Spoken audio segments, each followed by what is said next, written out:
Salut à tous, c'est Julien. Aujourd'hui on se retrouve dans une nouvelle vidéo et on va parler du Samsung A51.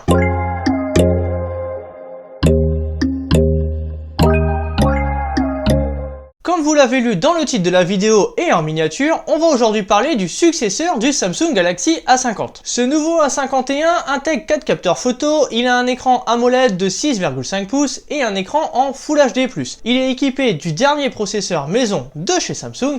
Mais alors, que vaut ce smartphone milieu de gamme? Mais dis-moi Jamy, avant de commencer, quelles sont les caractéristiques de ce A51? Tout d'abord, au niveau de l'écran, on va avoir un écran de 6,5 pouces, donc en Super AMOLED. La résolution est à 2400 sur 1080 avec 405 pixels par pouce. Le processeur est un Exynos 9611, il a 4 Go de RAM, 128 Go de stockage, 4 capteurs photo arrière de 48 plus 12 plus 5 plus 5 mégapixels et à l'avant on va opter pour un capteur de 32 mégapixels. On peut filmer en 4K 30 images secondes. Ce A51 est équipé du Wi-Fi 5, du Bluetooth 5 mais également du NFC et de la 4G. Ce A51 est équipé d'Android 10 avec une surcouche Samsung One UI. Pour la sécurité, on a le droit à un capteur d'empreinte qui est sous l'écran ou bien à de la reconnaissance faciale. Ce A51 est équipé de la charge rapide, donc dedans vous avez un chargeur de 15 watts qui est fourni en USB-C, mais par contre on n'a pas de recharge sans fil par induction. On a une batterie de 4000 mAh, on a encore équipé du coup du port jack pour tout ce qui est écouteur,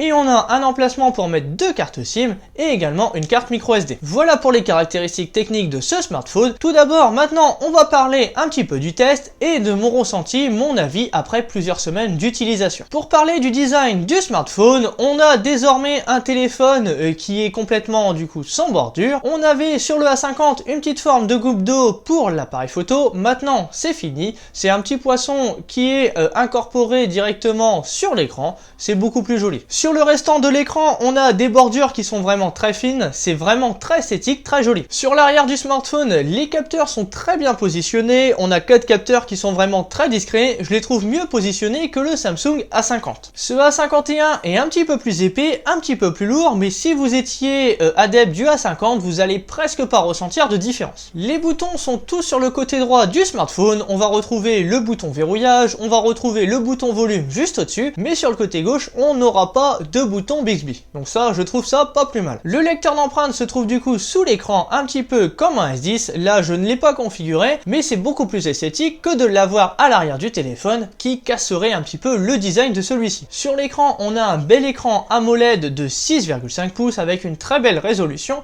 et on a également beaucoup de pixels par pouce, on est à 405 pixels par pouce, donc c'est très bien pour avoir une netteté, une très belle qualité d'image. Les couleurs sont très belles, sont très riches et on a beaucoup de couleurs, donc ça c'est grâce à la technologie qui est utilisée sur ce A51. Le son sur ce téléphone est correct, mais bon, il faudra pas trop en demander quand même. On peut bénéficier du Dolby Atmos sur le téléphone, mais attention, petit bémol, il faudra brancher des écouteurs en port jack pour pouvoir en bénéficier. Ça va être l'idéal pour ressentir la richesse de tout un son, des basses beaucoup plus profondes. La photo est un élément qui est ultra important pour certains, notamment sur un téléphone, si ce n'est même le critère le plus important. On voit d'ailleurs de plus en plus de smartphones qui ajoutent un grand nombre de capteurs sur leur téléphone, mais bon, est-ce vraiment utile? Sur ce A51, les 4 capteurs sont répartis de cette façon suivante. Le 48 mégapixels est le standard justement pour les photos. Vous avez également le 12 mégapixels qui lui va être pour les photos en grand angle. Vous avez un autre de 5 mégapixels pour tout ce qui est calcul du mode portrait, donc calculer la profondeur. Et enfin, le dernier de 5 mégapixels aussi, lui c'est pour les photos de près, les photos macro. Les photos seront très bonnes sur ce A51. On va avoir des couleurs qui vont être assez riches, notamment quand vous êtes sur une photo de jour. Par contre, sur la nuit, il va manquer un petit peu de clarté. Et j'ai remarqué également que sur ce A51 comparé au A50, que les couleurs sont quand même des fois un petit peu moins riches. Par exemple, une photo que vous allez faire avec du orange sera beaucoup plus fade, beaucoup plus pâle, comparé justement au A50 où on avait beaucoup plus de couleurs. Pour la nuit, comme je viens de vous dire, les photos sont assez correctes, mais après il faudra pas trop en demander, c'est pas un smartphone qui est prévu pour les photos en bonne nuit. On va retrouver un peu de bruit sur les photos si vous êtes vraiment par exemple en train de zoomer ou sur un environnement qui est vraiment très sombre. Le grand angle sur ce téléphone, pareil, est correct, mais il faudra pas trop lui en demander, c'est pas non plus son point fort, ça permettra quand même de faire des photos assez sympas. Pareil pour le capteur macro, il reste correct malgré que je ne suis pas un expert pour faire tout ce genre de photos justement avec des objectifs macro. Le mode portrait, lui aussi, est correct, donc on pourra vraiment calculer du coup la profondeur avec le capteur avant, mais même aussi si on fait des photos avec le capteur arrière, on sent que le logiciel va retravailler beaucoup l'image, mais bon, pareil, c'est pas aussi encore un gros point fort sur ce téléphone. Sur le côté vidéo, ce A51 reste correct, donc on va avoir quand même des couleurs qui vont être normales, disons pas trop exagérées, ça va être des fois un petit peu plus fade à certains endroits. On pourra pas non plus avoir la meilleure qualité comme si on avait un smartphone haut de gamme, c'est pareil pour la stabilisation, mais il s'en sort correctement. Concernant Android,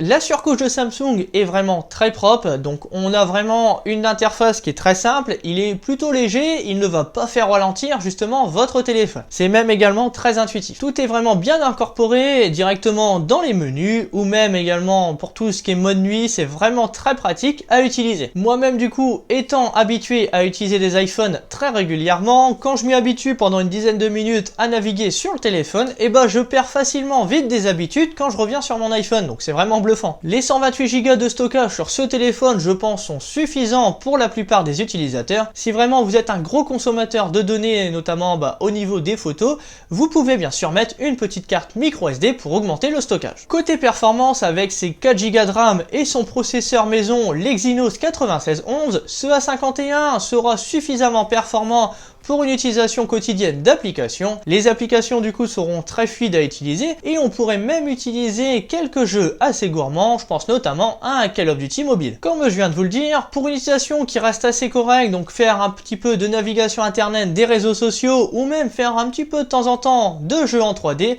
cet appareil sera parfaitement optimisé tout en consommant peu d'énergie justement par rapport à l'utilisation qu'on va en faire. Sur le plan énergie, la batterie de 4000 mAh est largement suffisante pour tenir une journée. Vous allez facilement pouvoir aller sur internet, faire un petit peu d'utilisation de réseaux sociaux et quelques photos et vous allez tenir amplement la journée. Et même si vous êtes en manque de batterie, ce A51 va pouvoir se recharger très rapidement grâce au chargeur secteur de 15 watts qui est fourni, donc ça c'est assez rare justement de la part des constructeurs, et vous permettra en 1h30 de regagner vos 100% de batterie. Pour conclure, ce A51, donc ce smartphone milieu de gamme, est quand même un très bon compromis. Il va avoir des performances qui seront suffisantes, une très bonne autonomie et il sera également bon en photo. Pour un smartphone à moins de 150 €, c'est un smartphone qui se sortira parfaitement sur tous les thèmes que je viens de vous évoquer dans la vidéo. Pour en savoir plus sur ce téléphone, ce A51, je vous mets un lien en description pour en savoir plus et éventuellement l'acheter. N'hésitez pas à me dire ce que vous avez pensé de ce smartphone milieu de gamme, donc les commentaires sont faits pour ça. N'hésitez pas à me rejoindre sur les réseaux sociaux, tout est en description de la vidéo comme d'habitude, et moi je vous dis à bientôt. Salut!